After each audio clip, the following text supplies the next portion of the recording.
Boom. It's a beautiful Thursday evening, and I'm sitting here at my office. I usually, for those of you that really care to know, because I get this a lot, people sort of ask me, you know, what time do you get to the office? What time do you work? What time do you leave? I get these questions all the time. And I make it a point to inform all of you that I'm just a regular guy, just like you. I wake up every morning at about 5:30. I get to the office 7:30, somewhere there. I do my thing. I do Simason work. I vlog. I do all kinds of stuff. And anytime I feel the need to sprinkle a bit of SMLtv dust on a trending topic, the privilege, the honor of having internet on my phone, a couple of really nice lights, a great microphone, boom, we're in business. I was amused the other day, somebody says, you sound obsessed. Why are you obsessed? Guys, it's a trending topic. Everybody's talking about this. And must I explain that to you? Must I explain to you that current affairs are supposed to be commented on currently? In the words of my relative Mutale Mwanza, a bikini is to be worn in the same fashion that current affairs are to be commented on currently. So we are not obsessed. We are simply talking about what everybody is talking about. And I in response to that comment, when somebody says to me, you sound obsessed. I said, well, is Daily Mail obsessed? Because that's the headline, okay? Because the headline on Daily Mail was, I think, government calls for calm or something like that. Is Daily Nation obsessed? Because the headline is about this topic. Is the Diggers obsessed? Because the headline is this topic. And and incidentally, guys, I must bring something up that you guys consistently bring up, and again, it's misunderstood and it's misinterpreted. A few years ago, I was called by Sunday Chanda, and Sunday Chanda called me up and said, listen, we've got a rally in Kanyama.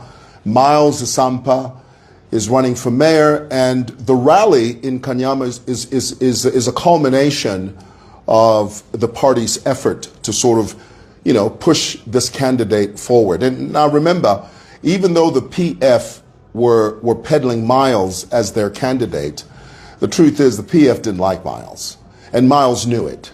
And I'm not outing anything. I'm not trying to sound disparaging or trying to sound hateful. I'm just telling you the truth. Miles Sampa knew that the PF didn't like him very much. Edgar Lungu liked Miles. But the people around ECL hated the fact that ECL liked Miles. So Sunday Chanda calls me up and he says, listen, well, we're going to have a rally, and there are several media houses that are going to be there. How much do you charge to cover that event? I gave them an invoice, quotation first. He agreed to the amount, sent them an invoice. I went to Kanyama. My very first rally, because later on, I was asked to cover the virtual rallies. You remember the virtual rallies during the 2021 elections. And incidentally, I covered all of them. I covered UPND rallies. I went to Mulungushi when ECL filed his nomination, successfully filed. I went to Mulungushi when Hagainde Hichilema filed. That is what media houses do. But somehow you guys have it in your head that, no, you are dancing on the stage. That's how I do it. When election season comes, social media people, social media influencers, vloggers, listen up.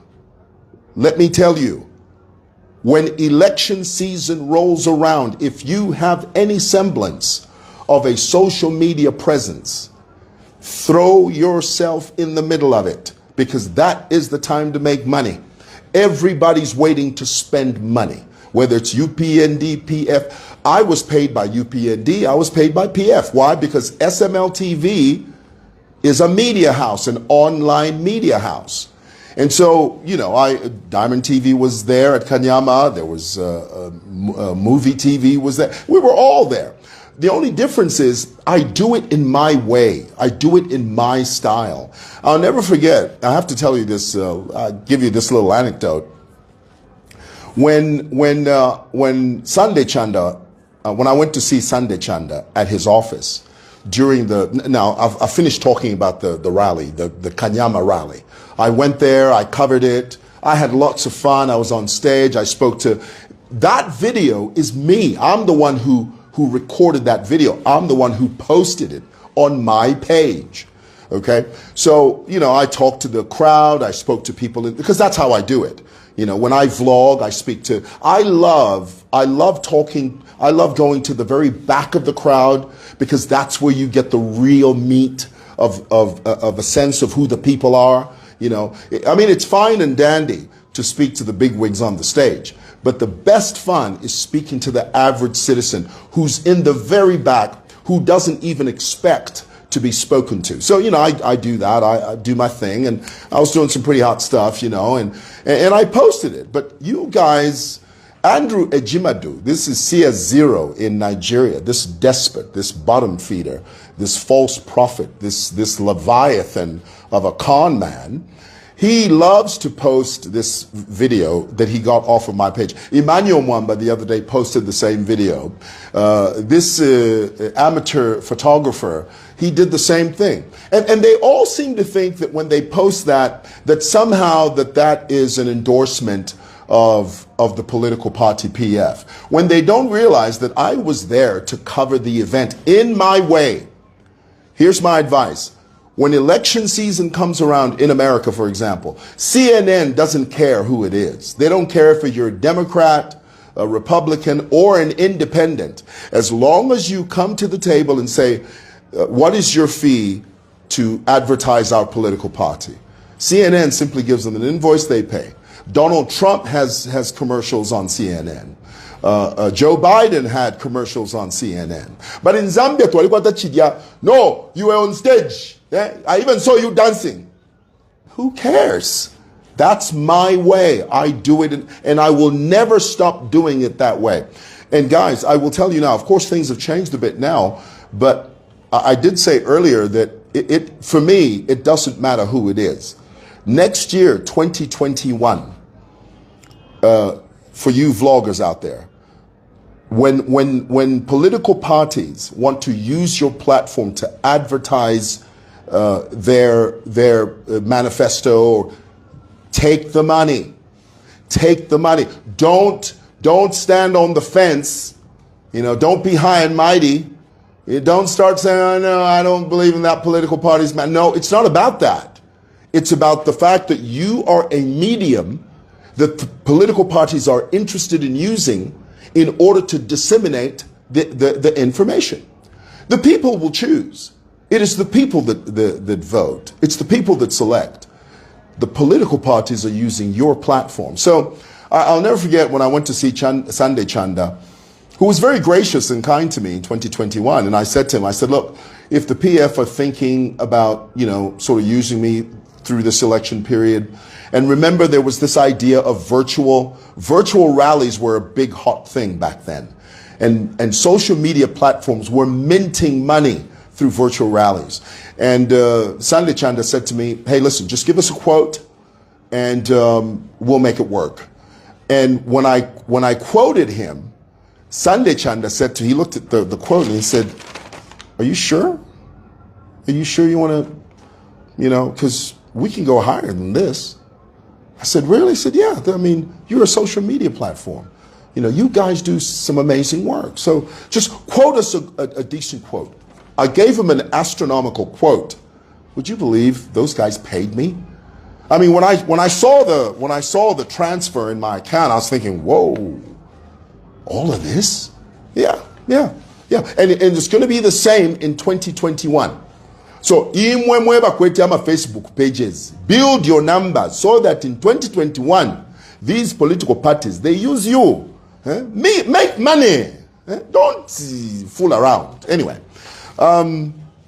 this is what I want to tell you.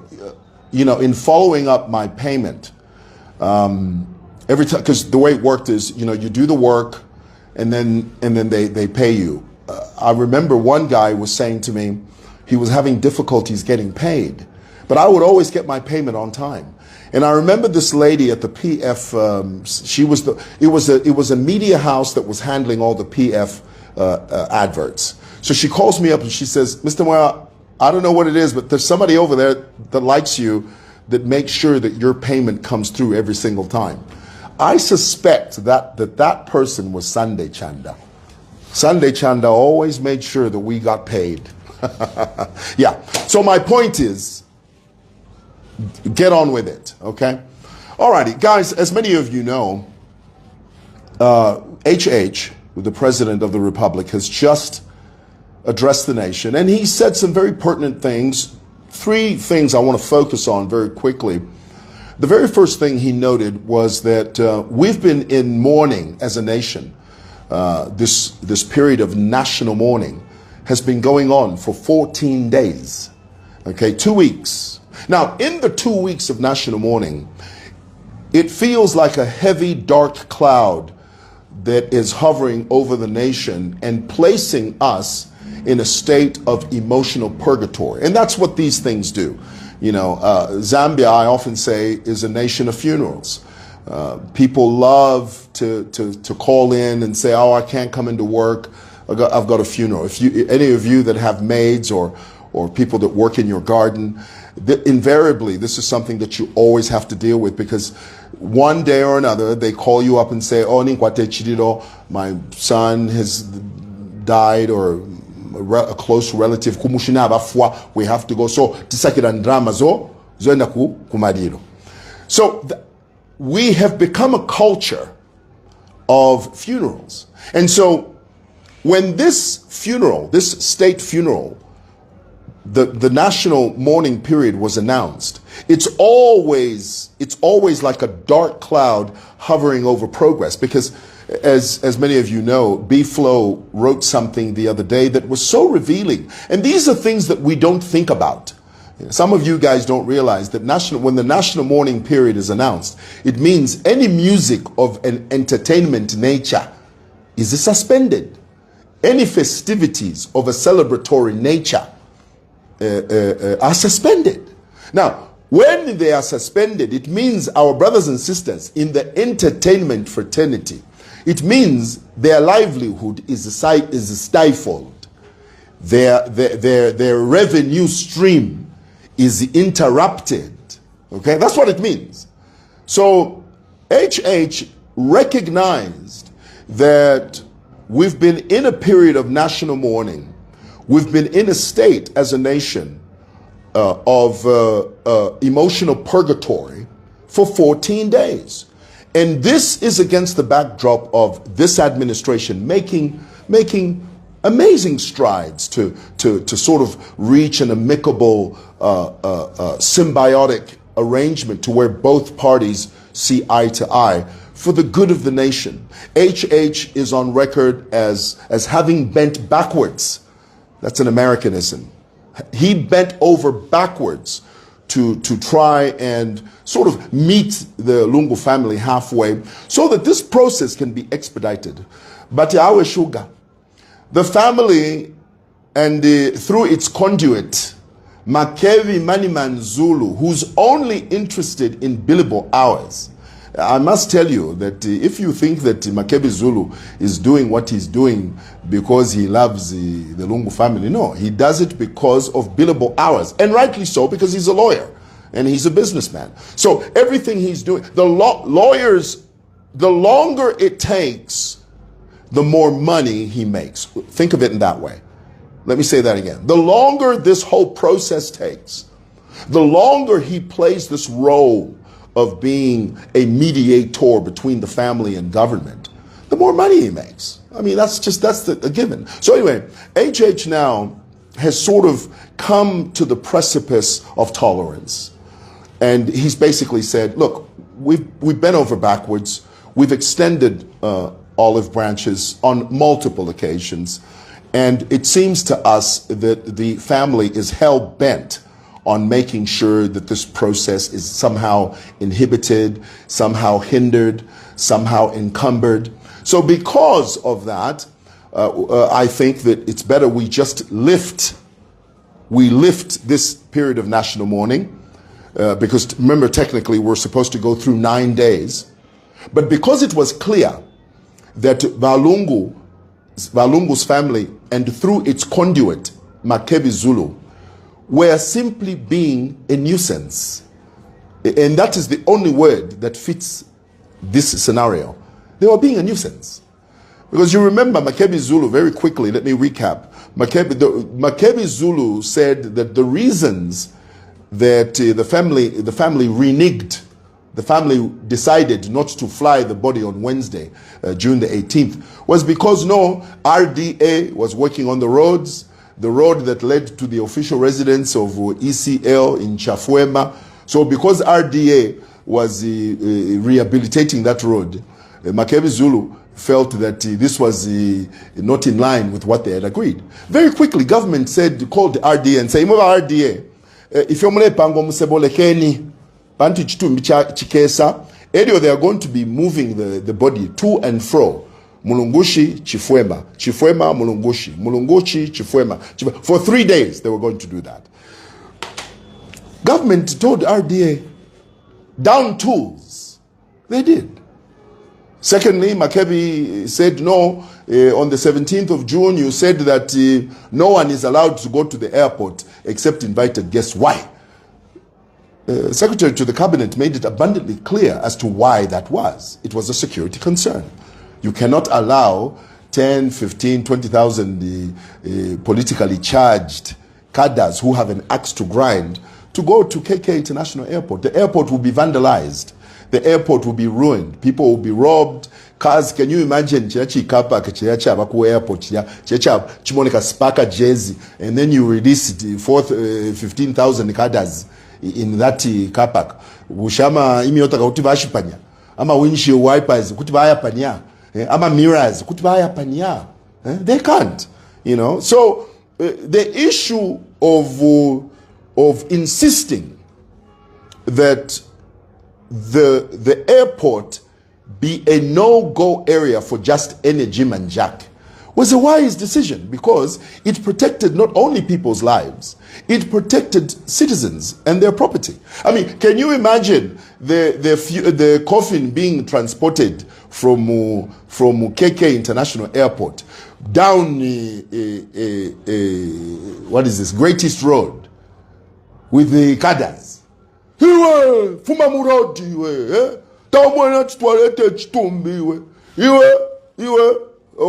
iwe driver iwe, twala kudiringa, ifwe ni olo tatwangasha, tuishira mukulosha kuno, tamwana chitwalete chitumbi tuleshindike chitumbi, iwe chimoto kachobe chiri pakati pa musewa, fuma murodi iwe, twala kudiringa iwe, chirishani.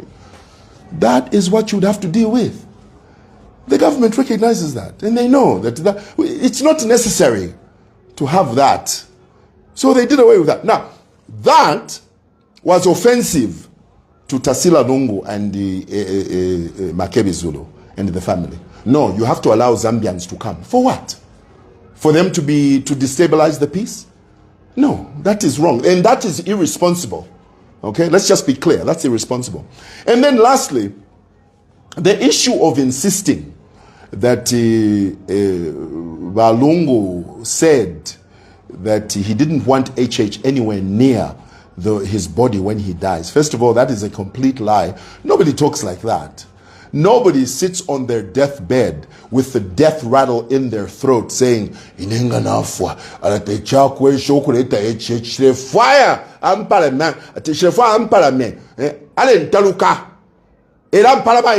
nobody talks like that. You are just lying to the Zambian people. You are lying to the Zambian people. And the truth is not in you.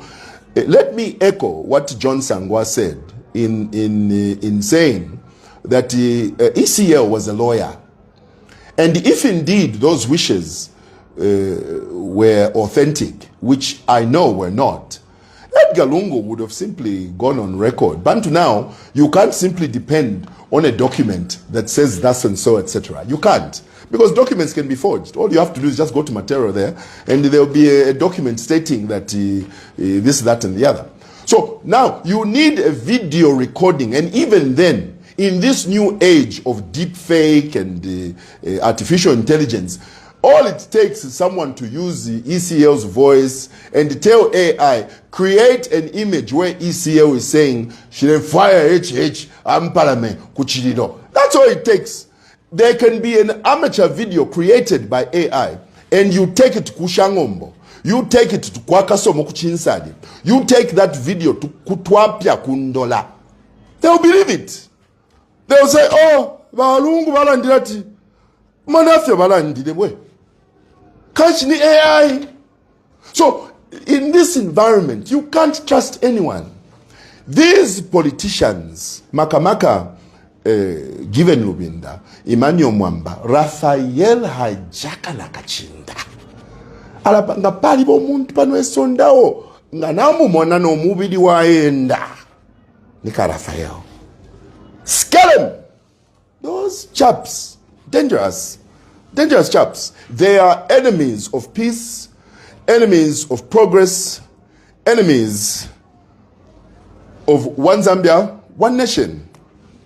Those chaps. So, HH not only lifted the period of national mourning, the period of national mourning. He basically just brought it. He just put a stop to it and said, look, we're not going to do this anymore. We've done everything within our power to sort of meet halfway. Obviously, it's not working. The Zambian people need to get back to work. The Zambian people need closure. The Zambian people need to have some semblance of moving on. Yes, we are grieved as a people. Yes, we're sad that our late president, our sixth and former president passed away, but life moves on. It's the circle of life. Basically, HH was preaching the message of continuity. Continuity. That was the theme of that broadcast. And let me also very quickly point out that where we stand now, there are two things that are likely to happen over the next several weeks. And let me jump ahead and just chime in very quickly on these two things. Number one, I found it strange and highly unorthodox, highly irregular, for the PF cadres to come up with their own slogan. No consultation, no sense of cohesiveness in terms of coming together and brainstorming. Kuti ifiba lungu bafwa, what is our plan B in terms of slogans? What are we going to say? Our sugar. Well, PF, these guys are dumber than a box of hammers. Na bakolwa na babaila. Ukuba lepe pechamba baletwe so apa chala bashani romba. So ifiba lungu baya twala slogan yala bashani. Again, Fran Fiati, are dead or alive? Let Pushani. How if I believe Simamene, Nimamene Buana. So, that's the boy, Tizakambati, are dead or alive?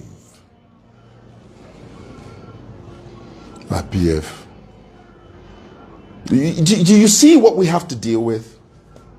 Do you see the level of foolishness and skullduggery that we have to deal with? These are the people that we have to look at and say, Eva opposition, Ava. Eva opposition. Dead or alive, Akamba. Ero ngatwaranda ko? Twarufyanya. Ngatwaranda ko? Hawe mwewa, iwe.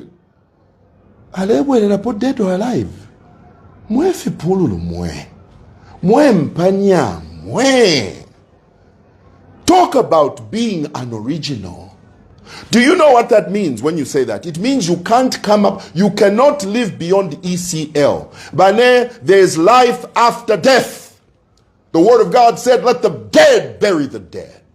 Let's focus on the future. Let the dead bury the dead. But here it is, you're stuck in limbo and purgatory, talking about dead or alive. And you want us to take you seriously. It means you can't live, you cannot see beyond your nose. That's what it means. It means you can't see beyond ECL. I'm candidates, I'm Fulamu PF. I mean, there are so many candidates there. And you are stuck with the anybody put dead or alive. Mwebantu please na papata. Icho chintu. Helionga tuananda ko tuarufyanya. Tuananda ko tuabembuka. Mwefi pululu mwe. Somebody needs to knock some sense into you jokers. Unbelievable. And then here it is. The other thing that's going to happen, I will tell you now, is that when it comes time to select ECL's successor, because you know that old adage, success without a successor is failure. And the PF are adept at failure. Adept. I mean, they put the letter A in adept. Those chaps. I will tell you now. You wait until this issue of selecting a leader. Buana, it's going to make the movie 300 look like a picnic on a Sunday afternoon. They're going to be jumping out of windows. When I say Bakepayana, I mean Bakepayana. Already KBF is a persona non grata. Muriamu PF muri. KBF alisa avuka fie. Avuka wati chiroto. Yawe ine wa isiyo naria mukubamona bati reni nebo. Bati reni ne. Eva badi nsala ine. Imwe. Amidst those wolves. Why manoku imati ninebo? Balakudia, they'll eat you alive. And they'll spit you out and forget that you ever existed. Tabangashaba PF when it comes to things like that. But now the process has to go through violence. You have to be baptized in fire before you are selected a leader of the PF. You are scorched. Then there's hope for, not if you want matiyo ni nebo bashide. Bala kulangula. Ushabala kuchitambu ino.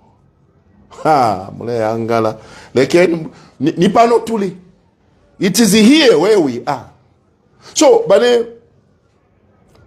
not only are we on the precipice of witnessing one of the biggest circuses in as far as a selection of ECL's successor. I mean, this one's going to be one for the history books. But CNN are going to make a footnote out of this one. Boy, I tell you, Muno Muzambia, to akulatfi alawe mwana na umfwa ala just switch on your social media umfwa fibele tukuno umfwa fibele ndokwe bone file chitika ku PF secretariat kunaba nabe epaya nawe naba commander ba mu command sembe mona ba mu ipaya afwa mwana ele le yangana na PF. Okay, fila tulanda Mozambia. Okay, so the other thing I want to talk about is that, you see, when any rumor that goes unchallenged becomes fact. So in this current climate that we're in now, even though people are saying, no, they'll sue you, there are so many rumors because you haven't done the right thing. Because you haven't done the right thing, you have opened the floodgates to all manner of conspiracy theories. I'll just mention two. Number one of the conspiracy theories that is out there, and it's in the public domain, Kuti, when he was admitted to the hospital, he was admitted under a false name in order to protect his privacy. Unfortunately, when he passed away, that false name that was registered became a complication when it came time to issue the death certificate. That is a conspiracy theory. So if you say, no, we are going to sue you, how many people are you going to sue? Pantu, because of your delay, because of your stubbornness, because of your refusal, you are the ones creating this political uncomfortability. You are creating a conducive atmosphere for rumor mongering, for innuendo, for gossip, because you haven't done the right thing. The other theory is that ECL is not dead. Now, I'm just telling you the theories. I don't believe in these things. I'm just telling you that is what is there. My point, I'm making the point, Kuti, rumors that are not challenged and clarified, they become fact. And that is your Waterloo. That is your Waterloo that you have to deal with. There's a rumor right now that people believe, no, Limbi Tawafui. Limbi, this is a tactic they are using for him to surprise the Zambian people. Kuti, hello, I didn't go anywhere. Now I know how much you loved me. Onwards to 2026. There are people that believe that. I don't believe it, but my point is there are people out there that believe it. The other conspiracy theory, and I'll close with this, is that the reason the family are delaying is because they know they don't want to come back to Zambia.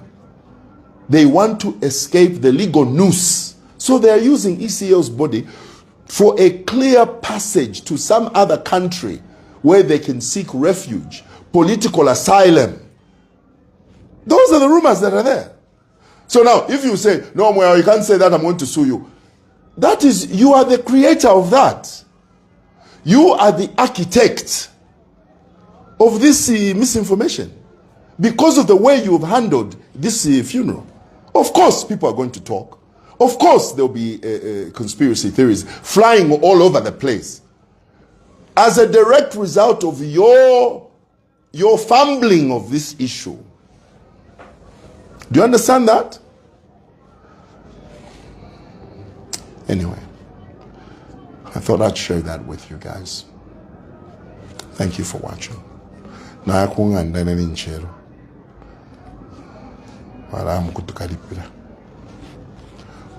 This is 20.